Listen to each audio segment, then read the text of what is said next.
January 19th, 2025. The city of Manchester is awash with activity to welcome Brighton Hove Albion to Old Trafford for a lovely match of football.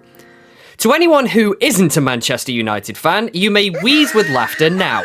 But while Manchester effectively turned into a PvP zone after that result, me and my friends decided we'd much rather go racing instead, so we decided to visit the best karting tracks that the city of Manchester had to offer.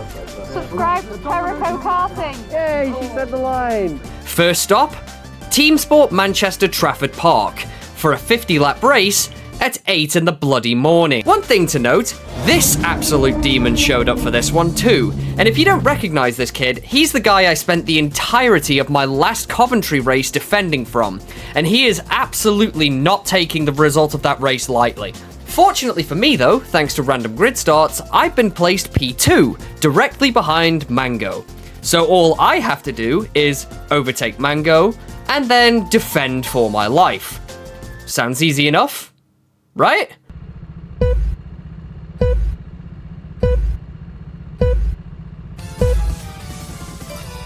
And the lights go green, and let's go racing. Now, because Connor is the little sneaky bugger he is, he immediately finds his way through off the line, but because I'm on the inside coming into this hairpin, it means that I'm able to take that position back.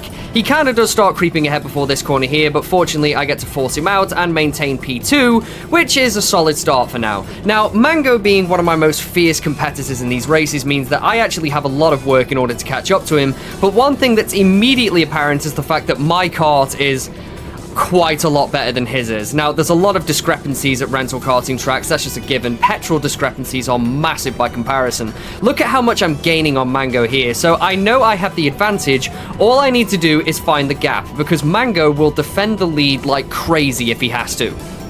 Coming into lap 3 though, this is where I start really piling the pressure on Mango, because I throw it down the inside of this corner here, but unfortunately because I'm on the inside, I get a slower exit than he does, and that means he's able to force me wide coming through that corner there and maintain his position. But that is still pretty confidence inspiring, because it means that I have the pace to continue making moves on him. Wait, that sounds kind of sus. As we're exiting this corner here, though, I almost pull side by side to him here, but he starts picking up speed going down that down ramp right there. Immediately ducks to the inside line coming through this hairpin here, jeopardizing my exit as a result. He is starting to fight for that position. He hugs the inside line through this corner, which admittedly is what you're supposed to be doing anyway, but I didn't know that at the time.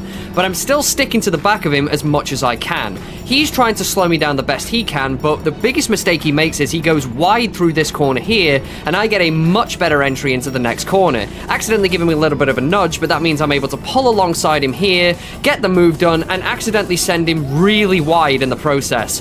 What actually happened there was, because he had to go really slowly to avoid going into the barrier because I sent him wide with that corner exit, it meant that his kart got severely bogged down going up the bridge, and it meant that 4 people sailed directly past him, which meant that right now, Mango's sat in P5, and fortunately, isn't planning to come to my house to throw bricks at me in my sleep, because he's nice like that.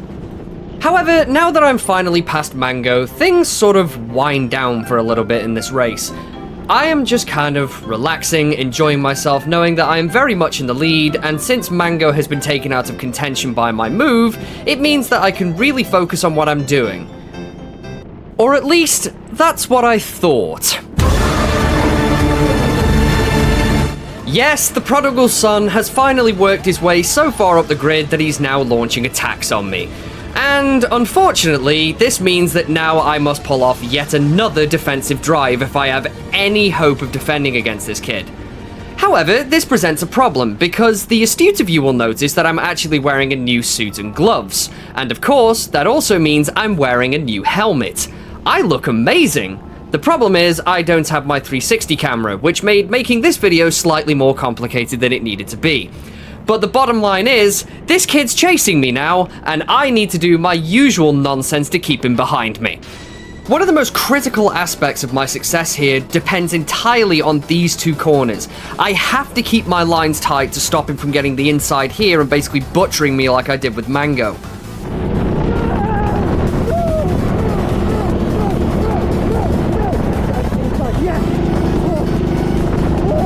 However, because this lunatic is essentially an elite level threat, it means that he was able to almost stick a move on me through the outside of that corner, which is not an easy feat to pull off when it chicanes on that side of the track. And as you probably heard, I'm giving myself a 35-mile-an-hour therapy session, essentially talking myself through every single move I make in order to keep myself in the zone and basically try and beg my own subconscious to not make silly mistakes. Whatever works, I guess.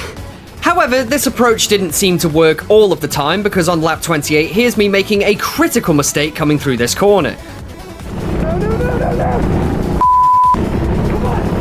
Tiny little mistakes like that are normal throughout races like this, but the stakes here are massive, because with George's pace, if he gets through, it's over. Well, at least I'm staying calm, I guess? Honestly, there's not a whole lot more I can tell you or show you from this specific race, because without the 360 camera, I can't show you exactly what George is doing. But for lap after lap after lap, we continue this horrendous little dance of me trying to stop him from getting past and him making every single attempt to. And it went this way all the way up to lap 42. I make the critical error here of leaving way too much space on the inside coming towards the back hairpin, which George absolutely capitalizes on, throws himself through, and this of course forces me wide and slows me down tremendously. And to make matters worse, there's someone else joining the party. This is Alex. He's a member at Trafford and he's also remarkably quick. And as soon as George got through me, he capitalized as well, and I went from first to third in the span of one lap. However, still a podium, so let's finish this race and see if I can keep it, huh? It's been almost 4 laps since George and Alex made their way past me, but as you'll notice, while George is currently existing in a different postcode, Alex isn't, per se. He was only a couple of tenths faster than me when it came to fastest lap times, and in this lap specifically, I'm actually starting to hold pace with him and even gain on him a little bit in a few of the corners. Maybe that's a mistake on his part, or maybe now that I'm not on a defensive line, I've been able to unlock my actual pace and start actually trying for some decent lap times. Because I do my best to take actual racing lines on this track. Admittedly, my inexperience is shining through because the lines are a little scruffier than what a member would expect, but while George is just absolutely sending it into the distance, Alex, however, is not. Right up until this point here, where I finally catch up to and attempt to lap Ryan CIRRUS, making a complete dog's breakfast of it, almost understeering into the side of his kart, clipping both apexes of that corner. He essentially almost re-overtakes me in one of the weakest karts on the fleet because of how messy I made that overtake. And everything I've just said about me catching up to Alex goes straight out of the window, and he essentially starts rocketing off into the distance. Fortunately though, even though P4 is currently bearing down on my position with alarming speed, the race is about to come to a close because we're on the last lap, on lap 51 for some godforsaken reason, and while I've got Hellgast in the distance over there for me to lap, I don't think I'm actually going to make it work because I don't have the time to. I unfortunately didn't have the time to actually start setting decent hot laps because I spent 42 laps defending from the prodigal son again, but as we cross the line, I realise I've scored another podium and I'm absolutely chuffed with myself.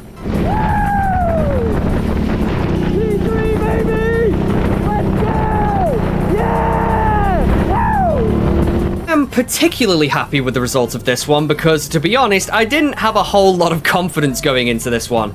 My only experience with this track was on a public session so diabolical I spent half of it parked up in the middle of the track waiting for someone to be pulled out of the barriers, and when I heard that members were showing up for this one, I really did think that this was a lost cause, but things went right for me this morning and I take home yet another podium. P3! But wait! Don't go anywhere, because after this race ended, we decided that we were going to go and check out the other TeamSport that happens to be in Manchester. And with Karting with Josh, who has a bit of a vested interest in said track accompanying us, we found ourselves within the walls of TeamSport Manchester Victoria. I know, 2 tracks in one video. I do treat you, don't I? This track is vastly different, the largest difference being the fact that it's an electric track. Thankfully, recently upgraded to the newest BizKar EcoVault models. But what makes this particular track unique is the fact that the karts run special tyres with 2 contact patches rather than 1. Josh has a really good video explaining this and the rest of the track in depth, which you will find linked in the description. I would 100% recommend it.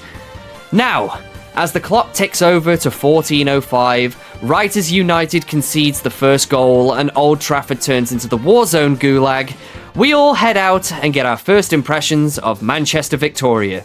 Let's go! Now, straight off of the rip from the red light test, 2 members immediately find their way straight through me, which is not really that big of a deal because, again, this is a practice session, but the guy in front is actually Alex, the same guy who just took P2 from me in the Trafford race. He came along as well, and now I'm just trying to acclimate myself towards this new track.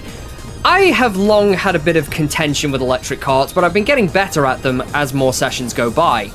The goal of this session is to acclimate myself toward the track, and you might be noticing the strange way I'm holding the steering wheel here. This is a tactic that everyone seems to have picked up from Ben Paynes. Ben Paynes seems to have popularized it, if not completely invented this way, and from my personal experience, holding the steering wheel this way actually gives you a pretty big deal of control over specifically electric karts. Or maybe it's just the way that biz karts are built, and it just is a more comfortable way of holding a square steering wheel, but genuinely, it really seemed to work for me this way. If you haven't tried this, give it a try, see if it's more comfortable for you like that. Now, one of my biggest problem areas with this track was actually this corner right here to begin with, because it is incredibly axle hoppy up in that part of the track. What I was doing through that corner to try and maintain control of the kart while I was on track was actually braking in places I did not need to brake in order to try and maintain control. When in reality, after I got off track for the first session, I was told to go flat through that section because I would actually get more stability that way. But I'm still on the track for now, so I'm going to continue doing it wrong for the time being. At this point, Alex and the other member have completely taken off into the distance, but it's here where I start making personal developments because I realize if you completely throw the steering wheel in like a toddler throwing a tantrum for that double apex, you'll hit both apexes perfectly and not sacrifice any speed. I'm still navigating the double hairpins with all the skill of Lance Stroll for some reason, which is strange because double hairpins are usually my bread and butter at any other track. I hit the speed boost slightly too early, but fortunately that means it runs out right here, meaning it's supposed to be more controllable through this corner, but as you can tell, that axle hop is chucking me about. I don't know if I wore a seat insert for this session, but I hope I did, because I'm pretty sure that axle hop was on the verge of almost throwing me out of the kart. Again, I hit those double apexes nice and tight, but right there is everyone else, and I'm struggling to catch up to Alex and the other member, but I might be able to catch at least someone on this session, fingers crossed. Well, well, well, who have I caught up to the back of here? That is Becca and Ryan CIRRUS in front of me, locked in a bit of a battle, and as Ryan comes through these double apexes right here, he scuffs up his exit a little bit, which means Becca accidentally slams the back of him, and I gain a lot of speed on Becca. I shout a warning at Becca because I'm going to make a move, and I almost understeer into Ryan on my exit, and I try and set up a switchback, but he very expertly sends me wide with the exit. Becca almost finds a move through, but fortunately I find the inside on Ryan CIRRUS, get by, slam the speed boost button, and take off into the distance. This track is amazing! I am very much enjoying myself on this track, even if I do completely mess up my exit into that corner and almost understeer into a barrier. I am really enjoying Manchester Victoria, which surprised me a lot because I genuinely thought that Manchester Victoria was going to be the weakest link of the two. It used to be back when it had its old fleet of karts, but now this track is something special and I can absolutely recommend it to anyone. My lines through the double hairpins got a lot neater as the session went on, and my satisfaction is absolutely obvious. Yeah, I like it. This is great. Good track. This track is a brilliant combination of a relatively simplistic layout with enough nuance to it that means it's an absolute joy to drive regardless of your experience. The only part I didn't really like was, of course, the axle hoppy corner because, well, I wasn't taking it properly in this session, but the rest of it I was really enjoying. At this stage, there is someone directly on my rear bumper, and because it's a practice session, I just decide to set my ego aside and let them straight through. The Manny Vic members are a completely different breed, and they are really quick, so I thought that I would let them pass and try and copy what they're doing.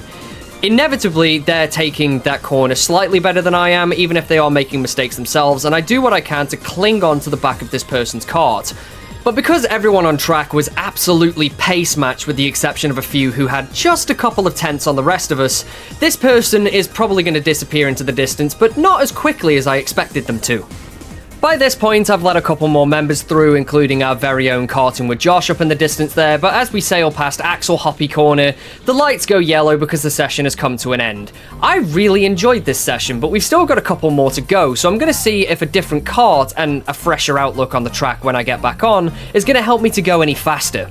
That was really good. I really enjoyed that. Are you okay? I thought, yeah, just do the NPC stuff. Yeah. I'm really not the way to give me a second. I just started letting people through at the end because it was obvious they were slightly faster than me, but... Sounds like a skill issue, man.